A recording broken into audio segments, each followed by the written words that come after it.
Dear students, welcome to you in 12th lecture of metals and non-metals. Topics of this lecture: prevention of corrosion, alloying and alloys, purpose of alloying and amalgam. हम लोगों ने last term पर पढ़ा था what is the corrosion, और उसका best example पढ़ा था हम लोगों ने जो बहुत ही हार्मफुल इफेक्ट है वो रस्टिंग। रस्टिंग में आपको मालूम है कि लोहा बहुत बर्बाद हो जाता है और ये बहुत ही हार्मफुल इफेक्ट है। इससे रेलवे ट्रैक्स वगैरह हैं, गर्डर्स वगैरह हैं, ठीक है ना, ब्रिजेस वगैरह हैं, गेट्स हैं, ग्रिल्स हैं, ठीक, ये सब खराब होते हैं और उनको मेंटेन करने के लिए, ठीक है ना, बहुत अधिक जो है एक्सपेंसेस यूज होता है। तो उसके लिए क्या क्या प्रिवेंशंस हैं, आइए वो जानते हैं हम लोग कोरोजन का।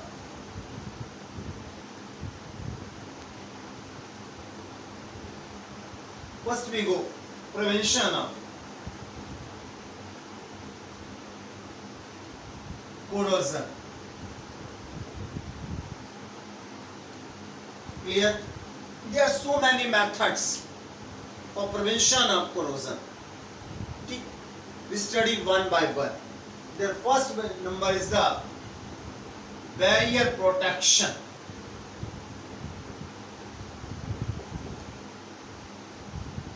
Barrier protection. भाई बैरियर वर्ड से तो सभी लोग जानकार होंगे, ठीक है। जैसे कि आजकल देखते हैं कहीं रोड्स बन रहे हैं, कहीं सड़क में काम चल रहा है तो बैरियर लगा दिए जाते हैं और डाइवर्जन कर दिया जाता है। पुलिस चेक पोस्ट पर देखते हैं आप, जो टोल टैक्स वगैरह दिए जाते हैं वहाँ बैरियर्स लगे होते हैं। तो बैरियर, तो कोरोजन के लिए बैरियर, जैसे कि आयरन सरफेस है, ठीक, तो उस पर हम बैरियर लगा दें ताकि उस पर एयर और मॉइस्चर ना अफेक्ट कर सके। यानी जो भी हमारा आर्टिकल है जिस पर कोरोजन होना है, ठीक, उसके ऊपर हम लोग ऐसी कोई लेयर लगा दें, बैरियर लगा दें, जिससे कि एयर और मॉइस्चर उस मेटल के कांटेक्ट में ना आ पाए। ये बैरियर की मीनिंग है, बैरियर प्रोटेक्शन, ठीक है ना। अभी बैरियर कैसे लगाएंगे उसके भी हमारे पास में कई मेथड हैं। आइए, small A number by painting. Clear? इसमें क्या करते हैं हम लोग, जो आयरन आर्टिकल्स हैं उनके सरफेस पर जो है पेंट्स कोटिंग कर देते हैं। उससे क्या होता है कि यदि पेंट आपका है आयरन के ऊपर, तो एयर और मॉइस्चर आयरन के कांटेक्ट में नहीं आ पाते, ठीक है ना। ये यहाँ क्या करते हैं, used a coat of paints on the surface of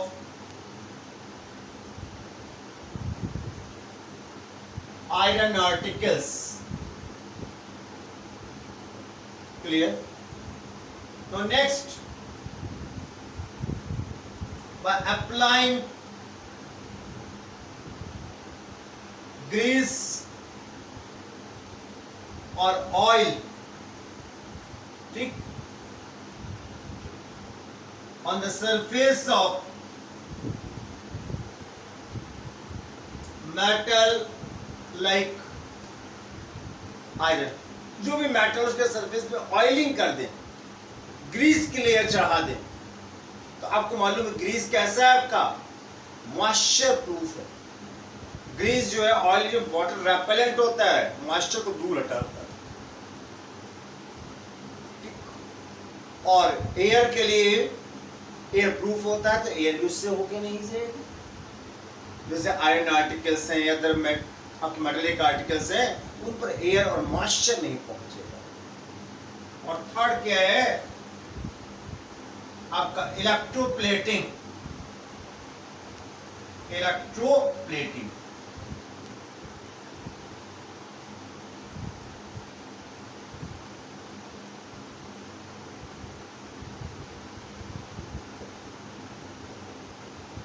electroplating. ये स्पेशली आयरन के लिए यूज किया जाता है। आयरन के सरफेस पर हम थ्रू इलेक्ट्रोलिसिस क्रोमियम और निकल की लेयर चढ़ा देते हैं। ठीक है, जो कि उससे लेस रिएक्टिव है, उन पर कोरोजन नहीं होता है। तो जब आयरन के सरफेस के ऊपर हम लोग क्रोमियम, ठीक है ना, या निकल की लेयर चढ़ा देंगे तो क्या होगा? Air and moisture does not come in the contact of iron surface. यहां क्या करेंगे हम लोग?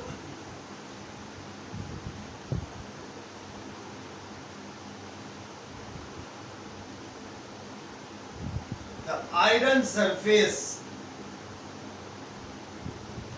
is electroplated. इलेक्ट्रोप्लेट कैसा होता है? Through electrolysis, by passing electric current, clear, with some non-corroding matter such as chromium, nickel, etc. Metallic surface पर through electrolysis उसके ऊपर एक हम लोग लेयर चढ़ा देंगे निकल और क्रोमियम की। It is called electroplating. Now next,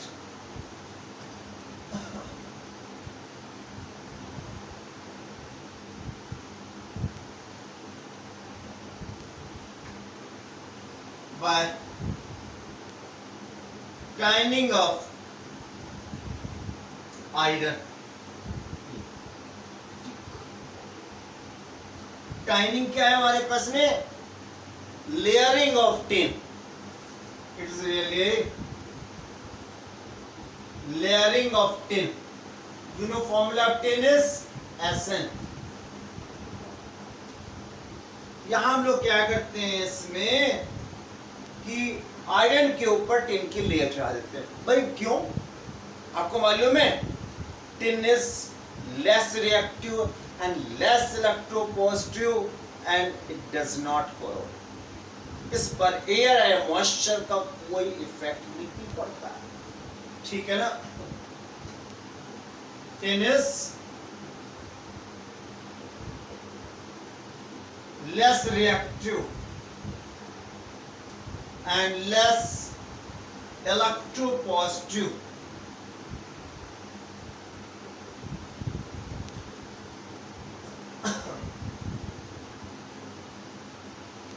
It does not corrode by air and moisture. ठीक है, इस रीजन के कारण जो है हम लोग आयरन के ऊपर टिन की लेयर चढ़ा देते हैं। सो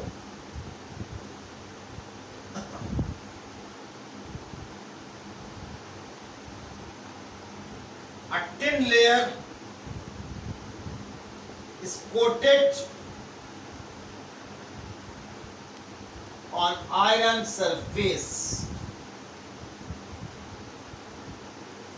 called tin plating or tining. मैं आपको बता दूं, एसन जो है आपका नॉन पॉइजनस है, नॉन पॉइजनस, क्लियर। और इसीलिए जो है so it is used to coat of tiffin boxes.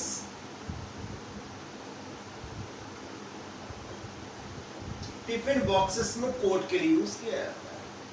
हालांकि इसके लिए क्रोमियम का भी यूज करते हैं क्योंकि उससे शाइनिंग अधिक दिखती है ना।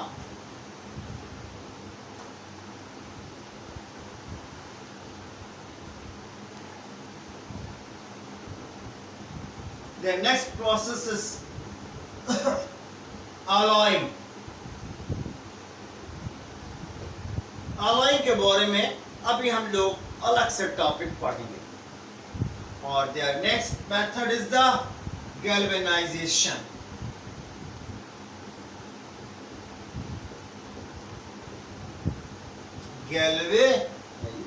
इसमें क्या होता है, आयरन को प्रोटेक्ट करने के लिए उसके ऊपर जिंक की लेयर चढ़ा देते हैं. Layering of zinc on iron surface is called galvanization.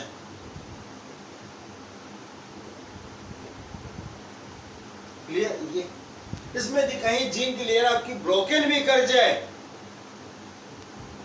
ठीक, तो आपको मालूम है जिंक जो है यदि आयरन में रस्टिंग हो रही है तो फिर इसको फिर आयरन में चेंज कर देता है. If zinc layer is broken, then zinc converts ferrous to Fe. ये जो है आपको मालूम है zinc is more reactive than ferrous, तो ये उसको आयरन में वापस चेंज कर देता है इन दिस. और उसके अलावा भी जिंक के ऊपर जो जिंक ऑक्साइड की लेयर बन जाती है, ZnO, ठीक है ना, जो उसको हार्ड कर देती है सरफेस को, ये zinc forms ZnO which is hard and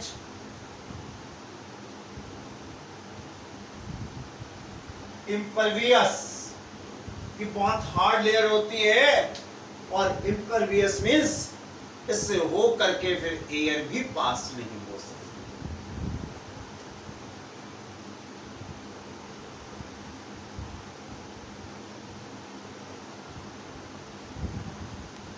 Now next is anodizing.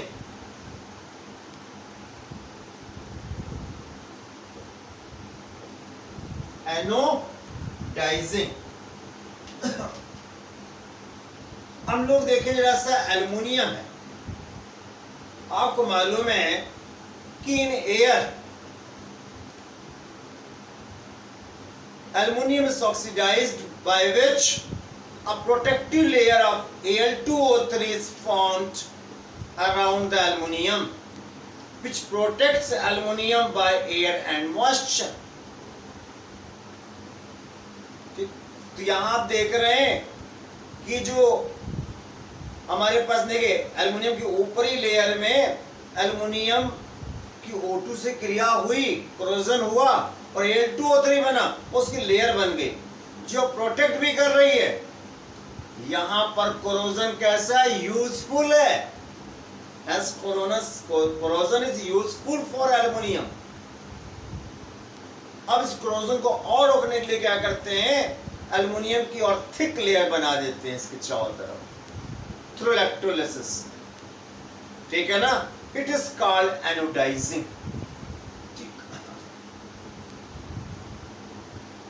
L is oxidized to prepare Al2O3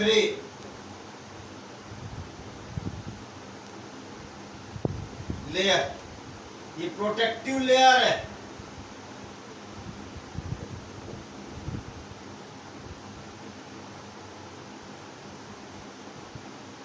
protective layer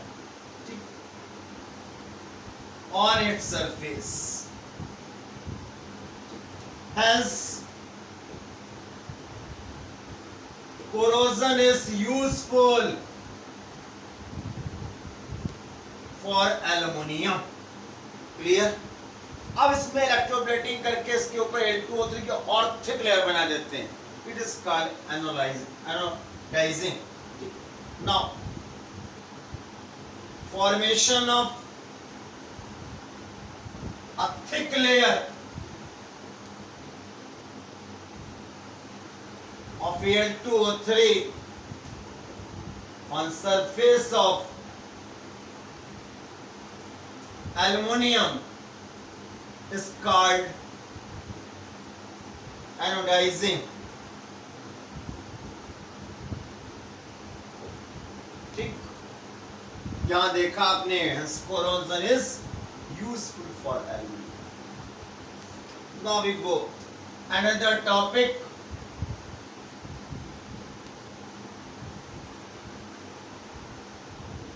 The alloying and alloys.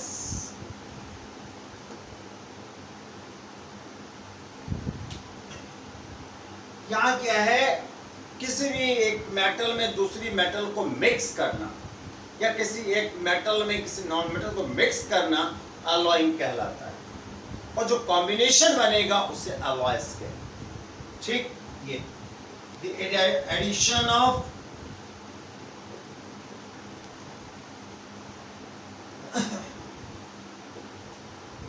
other element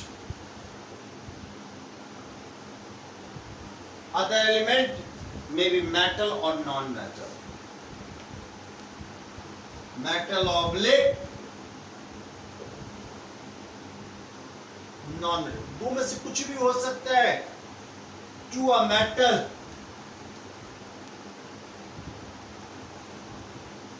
called alloying, ठीक है ना, and prepared material is called alloy. Clear? Thus we can say an alloy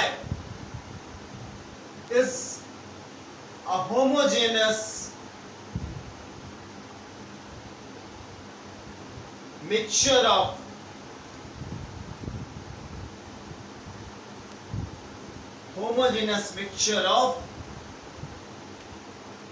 यहाँ पर दो metals भी हो सकती हैं, ज्यादा भी हो सकती हैं, टू और more metals or a metal and a non-metal.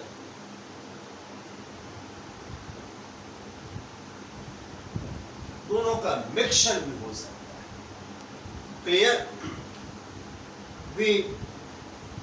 अब इसके कुछ हम लोग अलॉयज के एग्जाम्पल भी देख लेते हैं, और ये अलॉयज क्यों होती है, ये भी आपका कोरोजन को प्रिवेंट करती है।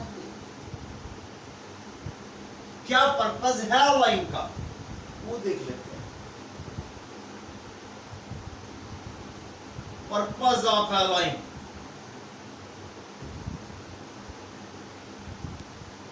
पहली बात तो it improves quality of matter. उसमें क्या गया, it improves quality of matter. दूसरी बात ध्यान रखेंगे, it increases stability of metal, increases stability of matter.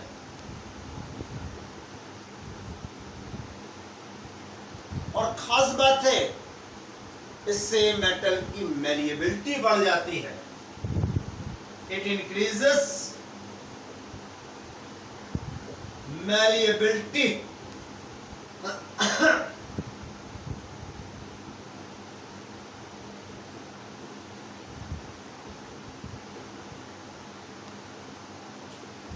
of matter, and also it increases hardness, यानी कि मेटल पहले से अधिक हार्ड हो जाती है। It increases ductility of metal. Clear? And also increase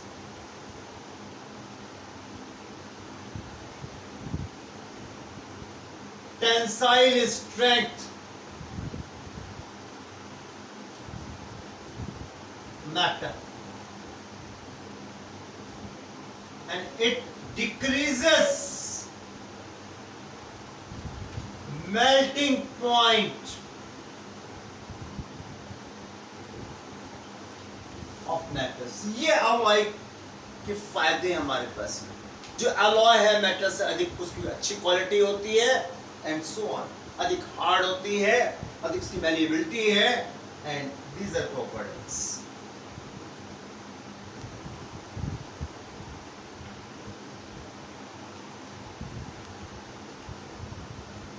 आइए कुछ एग्जांपल्स देख लेते हैं हम लोग.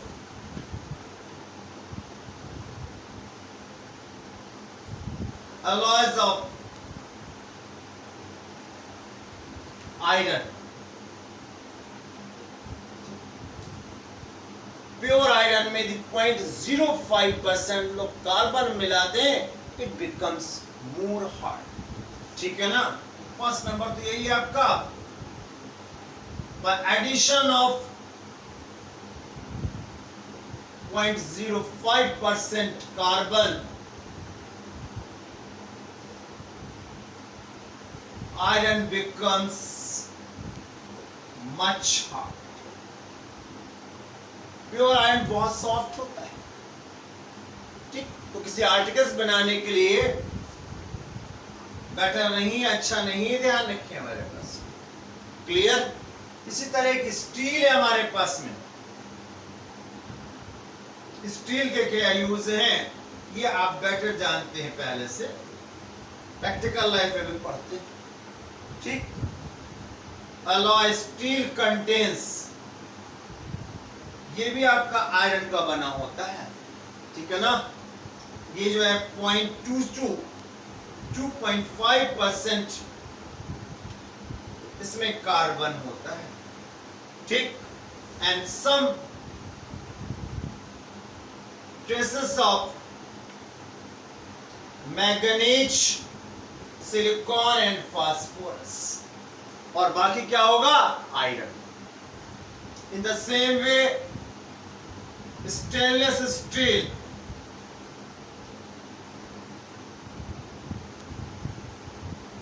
स्टेनलेस स्टील की हम लोग बात करते हैं. ठीक, कंटेन्स about 73% iron, ठीक, and about 18% chromium and 8% nickel and about 1% carbon. ये आयरन के अलॉयज बहुत इंपॉर्टेंट है. कॉपर के अलॉयज, कॉपर जो लोग प्रैक्टिकल लाइफ में बहुत देखते भी हैं.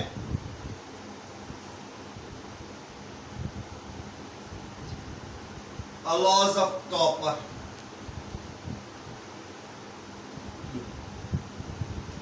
इसके इंपॉर्टेंट कौन कौन से हैं आइए वो देखते हैं. One is the brass. Brass है, इट कंटेन्स, इस ब्रास में जो है जिंक और कॉपर होता है.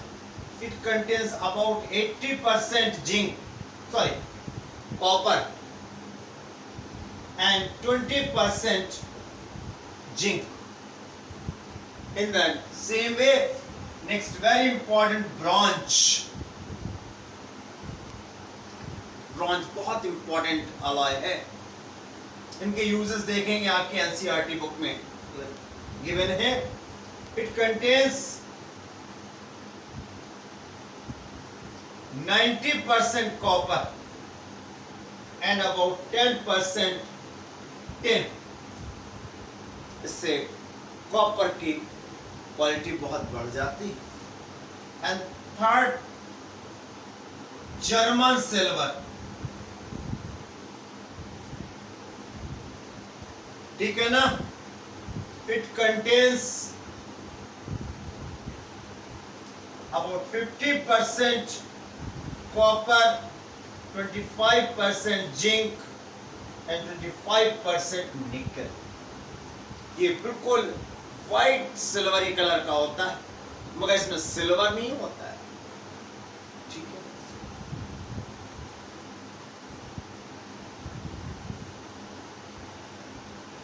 सेम वे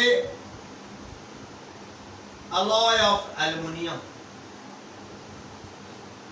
alloy एल्युमिनियम के बारे में बात करते हैं। एक तो है मैग्नीशियम,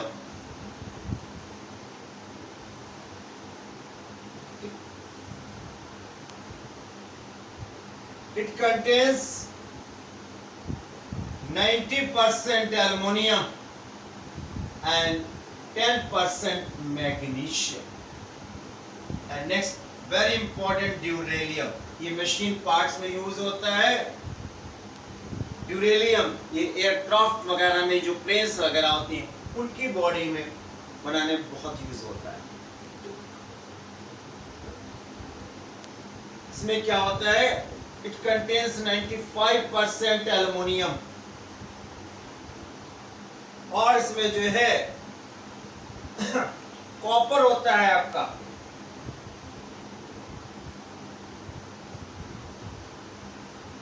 अबाउट 4% का कॉपर है इसमें, and 0.5% magnesium and about 0.5% manganese. उनका मिक्सचर होता है और बहुत लाइट वेट का होता है, ध्यान रखें।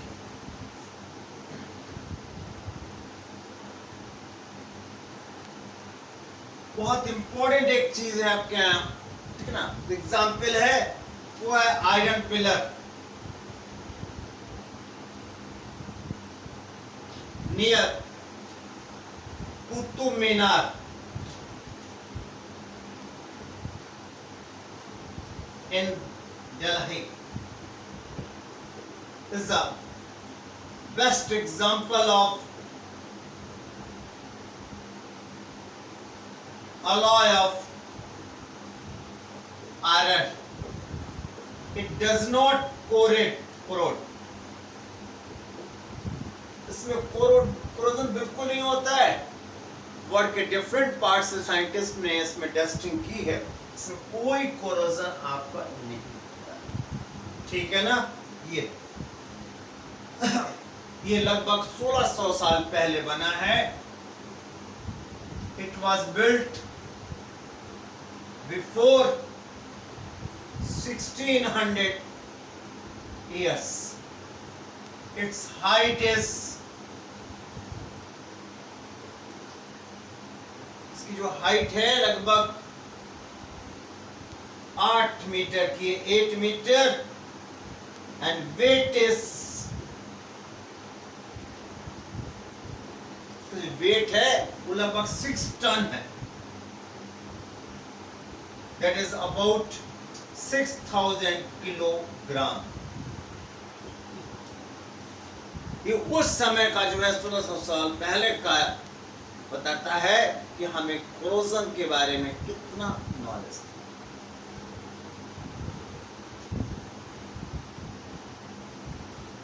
नेक्स्ट है आपका 20 गोल्ड के बारे में ध्यान दीजिए। 24 कैरेट गोल्ड इज 100% प्योर। ठीक है ना, 100% gold, but it is very soft.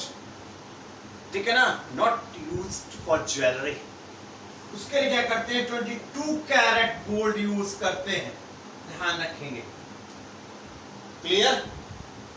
It contains 22 जो कैरेट आपका है इसमें क्या होता है, it contains 22 part gold and 2 part silver और कॉपर।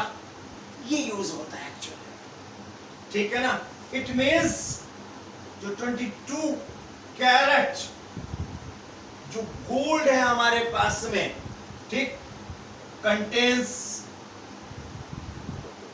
इसमें गोल्ड कितना होगा, ये होगा 22/24 इंटू 100, 91.67% प्योर गोल्ड होगा हमारे पास। और बाकी कितना बचा परसेंट, कॉपर या सिल्वर। क्लियर। इस वीडियो को आप लाइक करें, शेयर करें, सब्सक्राइब करें, ठीक है ना, और नेक्स्ट वीडियो का इंतजार करें।